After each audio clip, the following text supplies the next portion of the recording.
Barcelona Summer 2020 transfer market summed up.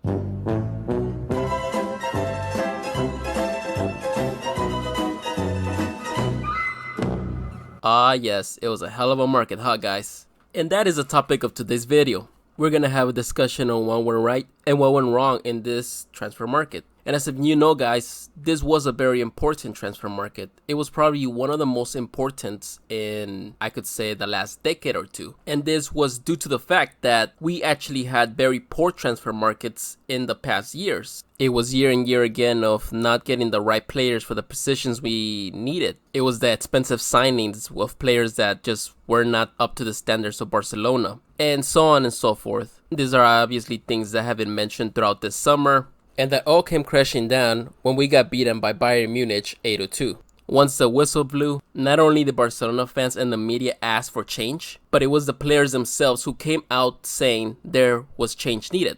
And the first one to do so was Gerard Piqué. Going back to that time, Piqué was the first player to say that we needed change in the club, and he volunteered himself to leave the club for new blood to come in. So, now we are here, 2 months later, the transfer market is closed, and what did Barcelona do about the burdens it was facing? We're going to be discussing who came in and who came out, and if they did a good job overall. In this particular video, we will be discussing just the departures, and I will have a second part for the arrivals. Alright, so let's get it started guys. Though not a player, the first one to leave the club was Quique Setién. And if we could sum up everything that he did, we could say that he had no idea what he was doing. Setién was just a coach that was brought in order to fill a spot that no one else wanted. Though he had some experience in the Spanish league, coaching teams like Las Palmas and Betis, he had no experience when it came to managing a big club like Barcelona. And from the get-go, we saw that a lot of the players seemed to not have respect for him or his ability to manage the club. Alright, so let's move on to the players. So this is a list of the players that left the club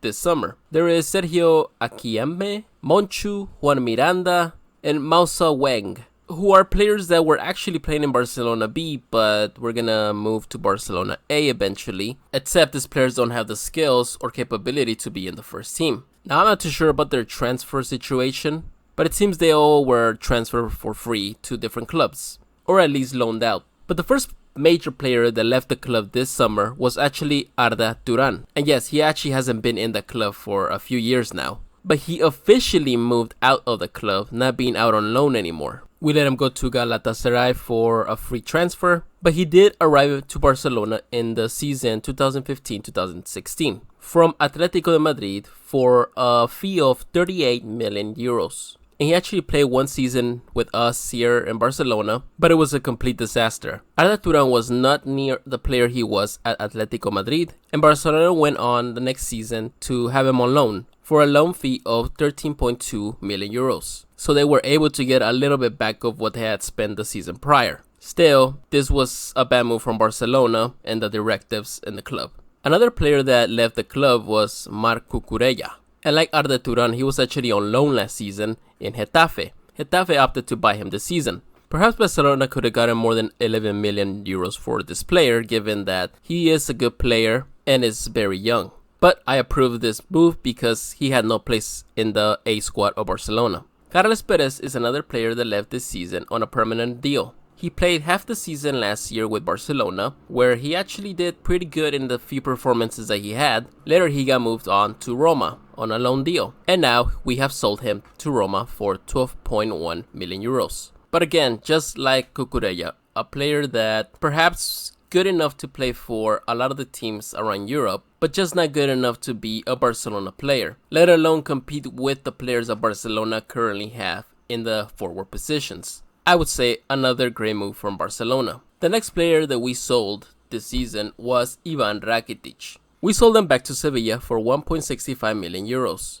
But we sold him a little too late in my opinion, because it was in the summer of 2018, and I think even the summer of 2019, the Barcelona had gotten plenty of offers for Rakitic. One of the most notable ones is actually the PSG offer of 90 million euros for him. 2 years after, we sell him for pretty much nothing. And even the 1.65 million euro transfer fee was a joke. But it does have to do a lot with the condition in which Rakitic was in. Because of the bad conditioning that this team had, Rakitic was not in his optimal level when he was sold. But throughout the years that he played in Barcelona, he was a midfield that was actually able to score goals and make a difference in the field. Even in this last dreadful season that Barcelona had, when he came in, he would make a difference. And it was pretty surprising to see that he was not being utilized in the team. And even though he left the club, if he was not going to be utilized, why didn't Barcelona sell him a while back ago? So this is definitely a Barcelona failure. Alright, so now we have Todibo, a player that didn't really have any minutes in Barcelona and does not have the class to play in Barcelona. He left out on a 2-year loan, and hopefully he does get to find some minutes in his new club, and on his return he could either be a part of Barcelona or be sold for a higher amount of money. Alright, so we're down to the last 5 players, and I'll start with Arturo Vidal.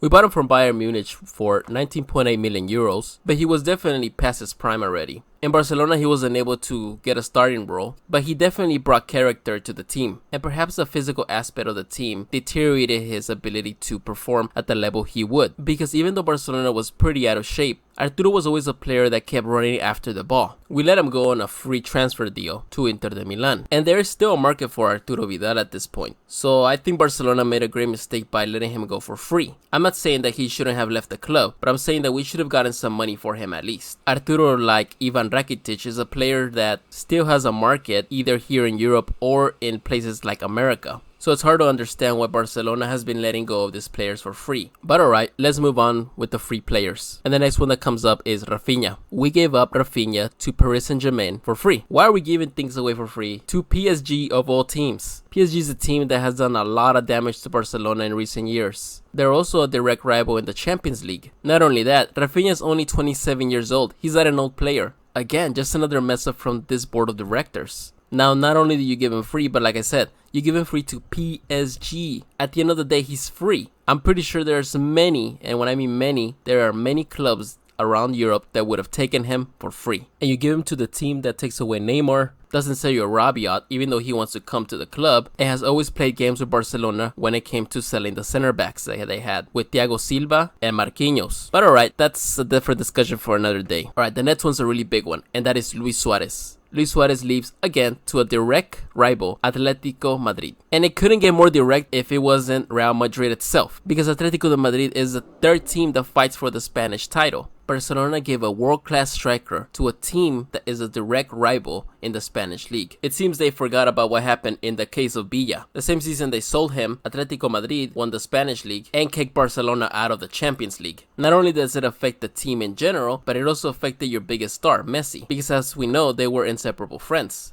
And this is like a recurring theme with Barcelona. They just keep giving free players to direct rivals. Suarez should have stayed in this club actually. From the moment you can see that a team as Atletico Madrid wants a player that you have, you know that that player is good. At the moment, we're actually left without an actual 9 in the team, and hopefully this does not come to bite us in the ass later on. So the next player is Artur. Artur was sold to Juventus for 79.2 million euros. My question here is, why did they let go a 24-year-old player that wanted to play for you leave? A player that was deemed the next Xavi, pretty much. If there's something Barcelona needed, it was youth. And Artur seemed that up-and-coming player that would later on be a leader not only in the midfield, but the club itself. Unfortunately, we probably will never get to see that again. Unless for some miraculous reason, Barcelona go back and buy him for, I don't know, 200 million euros. Now, the last player that left this team was Nelson Semedo. And this is perhaps the one that I would classify as the best departure we had this past summer. Because in Nelson, we had a player that was definitely not up to the standards of Barcelona. He was never able to fit at the club, and on his last appearance with the club, he was made a fool of himself by Alphonso Davies. Now for his departure, we were able to get 33 million euros from Wolves. We did lose some money there as he cost us 39 million euros. And given the inflated transfer market that there is, perhaps Barcelona could have negotiated a better deal. Well, that is it for the departures of the club this summer transfer market. Overall, there was 14 players that left and Barcelona was able to bring in 139.15 million euros. But let's not forget that most of that money actually came from just two players, Artur and Nelson Semedo. Overall, I would say that the players that exited the club, aside from Artur and Luis Suarez, had reached a moment where they were no longer needed at the club. What I'm not happy about, however, is that Barcelona was not able to bring in much money for most of these players. Let's not forget that Barcelona right now needs the money. They are in massive debt, so giving away your players is not such a bright idea. I wouldn't say that this transfer market was a success, but I also wouldn't say it was a failure. Aside from Umtiti and Dembélé, Barcelona was able to get rid of all the players that they no longer wanted. And actually, Umtiti and Dembélé are players that could still give something to Barcelona. So that will do it for part 1 of the 2020 summer transfer market departures. So let me know down below, guys. What are your thoughts on the players that exited the club? Do you guys think there are players that we shouldn't have let go? And are there players that you guys think that should have gone? Let me know down in the comment section. Stay tuned for part 2, where we will be discussing the players that arrived. Don't forget to hit that like button and subscribe. Until